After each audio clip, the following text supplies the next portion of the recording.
Magandang araw po sa inyong lahat mga kababayan at welcome back dito po sa PNR. At ito nga mga karibin natin, marami ang kaaway, PBBM, pamumulitika, ayaw na, hugas kamay. Yan mga kababayan, patungkol po riyan ng ating aalamin at bibigyan ng komento ngayong araw na ito. Pero bago pong lahat, kung bago ka pa lang at di pa po nakapag-subscribe sa ating munting channel, please don't forget to subscribe at palike na rin po ng video ito. Maraming salamat po. At ito na nga, simulan na po natin to. Sawa na ang bayan ko sa magnanakaw na tao.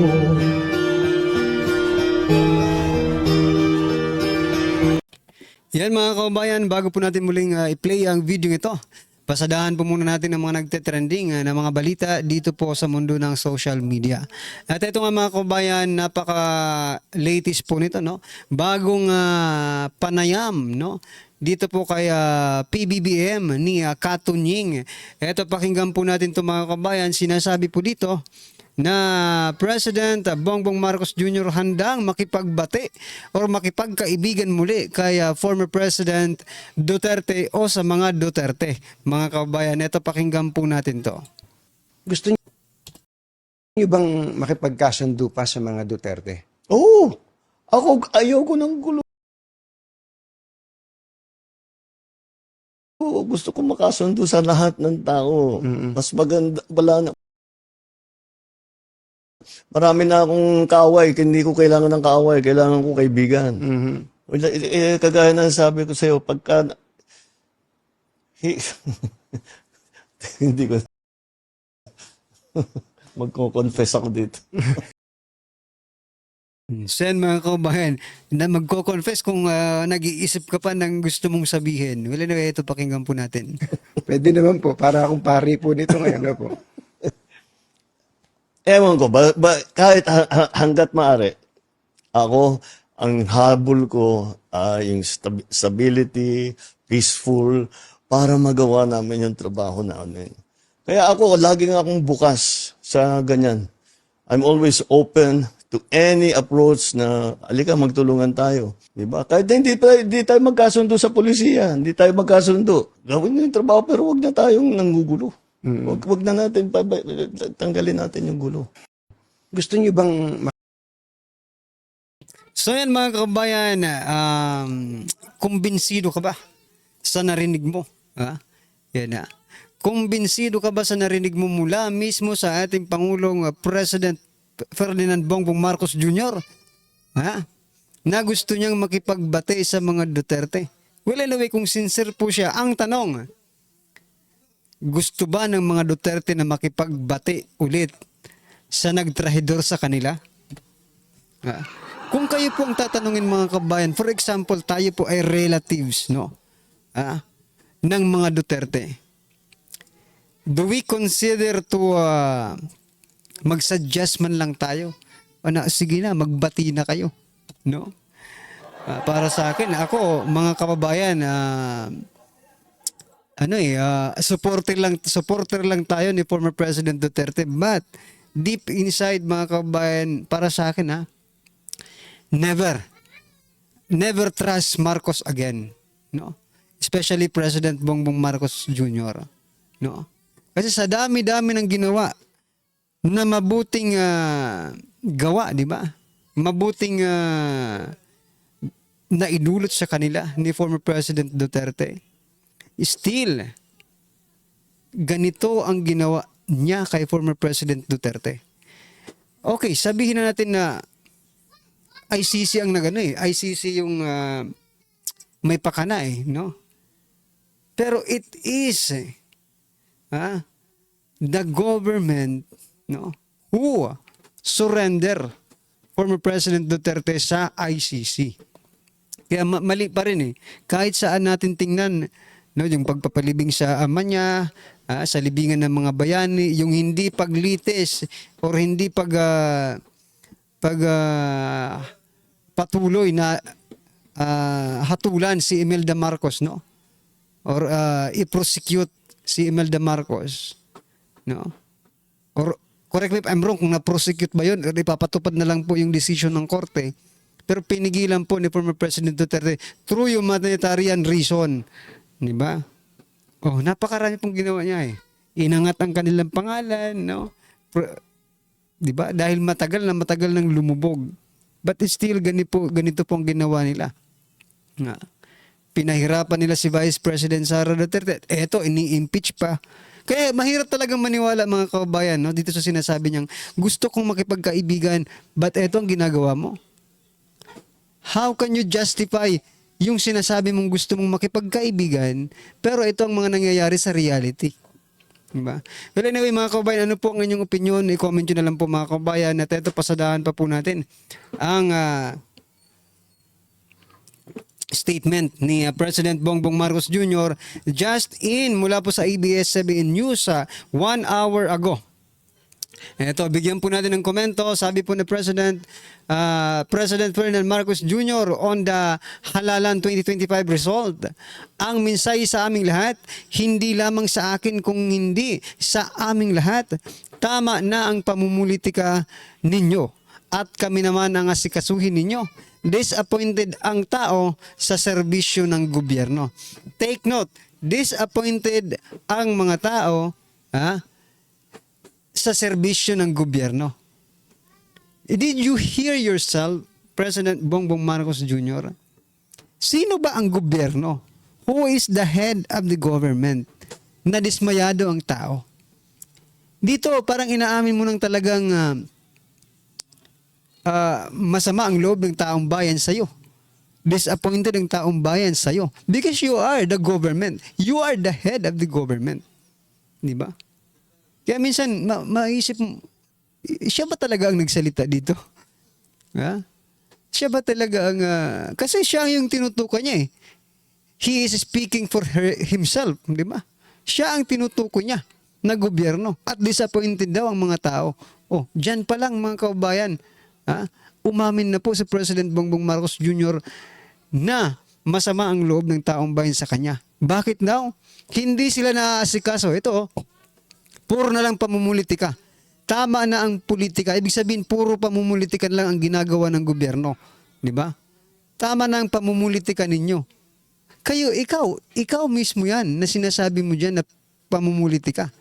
At kami naman ang asikasuhin mo.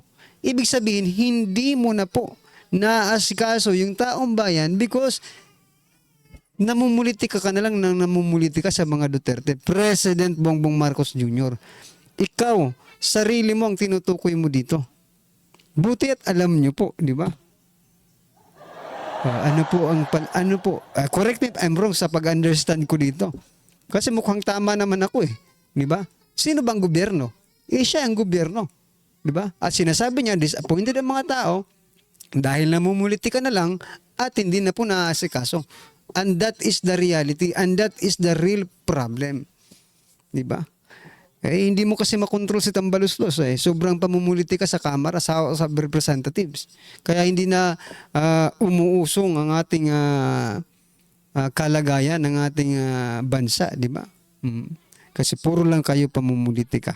At hindi nyo na po naasikaso ang ating mga kababayan or ang taong bayan at disappointed na po sila sa serbisyo ng gobyerno. And ikaw po ang nagsabi niya na hindi po ako, ikaw. Okay? Ano po ang inyong opinion dyan mga kababayan? I-comment nyo na lang. At eto pa. Nako, etong matindi. Ayan o. Duterte Youth, bagong henerasyon. Party list proclamation postpone. Ito pong Duterte Youth at bagong henerasyon mga kababayan ay ito po yung mga party list no na yung allegiance ay kay former President Duterte. Bakit ganon? Pinuspone po ang proclamation.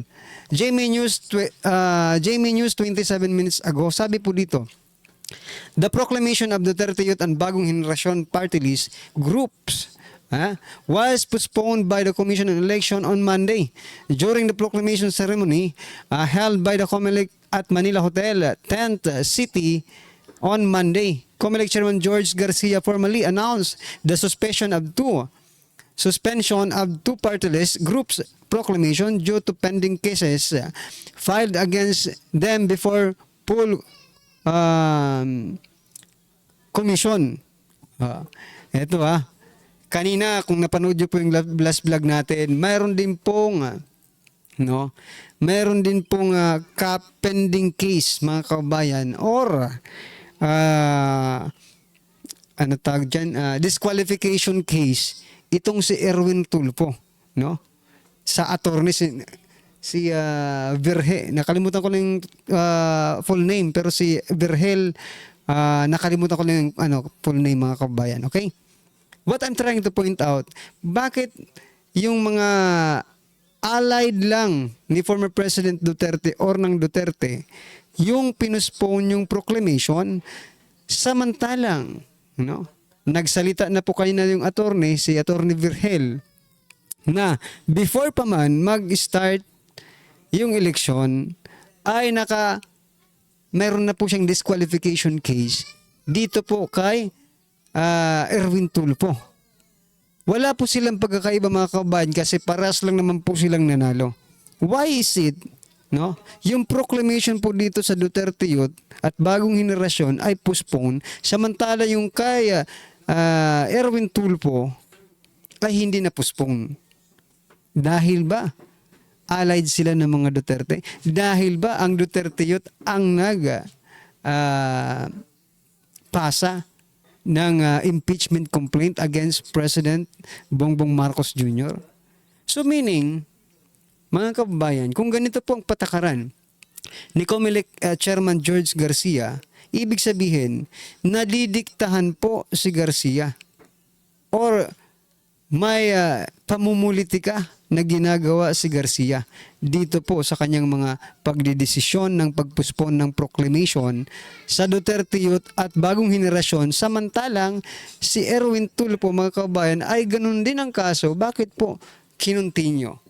Sana marinig po natin yung ni COMELEC Chairman George Garcia, yung kanyang reason kung bakit. What is the difference between Duterte Youth and bagong henerasyon to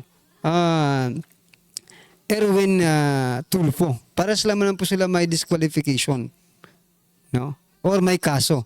Hindi kasi disqualification ng isang ito Well, anyway, ano pong inyong reaction dyan mga kabayan? Comment nyo na lang po. At ito, pasadahan din po natin ang balitang ito mula po sa Philippine Star. 100 lawmakers co-signed Sara Duterte's impeachment re-elected.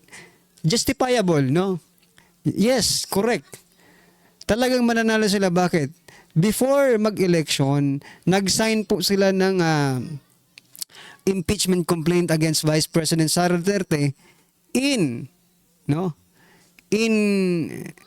which there is a condition, na pipirma sila, pero pag hindi ka pumirma ay hindi ka, parang yung sinasabi ni Congressman Toby Chanco na gigipitin yung yung budget, yun nga po kaya nanalo sila because nag-sign sila at nakapamigay po sila ng mga ayuda, and ayuda ang nagpapanalo po sa kanila. Tingnan nyo na. Yung hindi namigay ng ayuda, yung sa national race, di ba? Like senatorial. Nanalo ba? Hindi naman Kaya justifiable talaga. Kaya at wag nyong ipagmalaki na nanalo kayo. Dahil mananalo talaga kayo dahil namigay po kayo ng ayuda. Yung iba. Yung iba naman hindi pinalad kasi sobra na sobra na po yung kanilang yung mga nag-chairman, di ba? Yung mga Mr. Chair, di ba? Hindi po mga wala, si Chua lang ang nanalo yata mga kababayan. Alright. Ano po ang inyong opinion dyan mga kababayan? I-comment nyo na lang. At ito, last pong nating pag-uusapan bago po natin i-play ang video. Ito pong si Attorney Claire Castro. Dito po sa sinasabi ni Vice President Sara Duterte na bloodbath. Ito po ang kanyang naging reaksyon. Medyo, sabi po ni Castro mga kabayan, medyo may pagkabayulente ang tugon ng ating Vice Presidente. We hope it's just a figure of speech. Ay, sineseryosohin mo yung bloodbath. Seryosohin mo. Ala naman maggurguran yan, trial yan. Ay, wala talaga itong si Castro mga kabayan, Gusto niyang i-take yung bloodbath na seryoso na talagang babahan ng dugo mga kababayan diyan sa sa Senado. Nako, iba talagang utak nito. Attorney po ito si UPC Yusek Castro. Oh.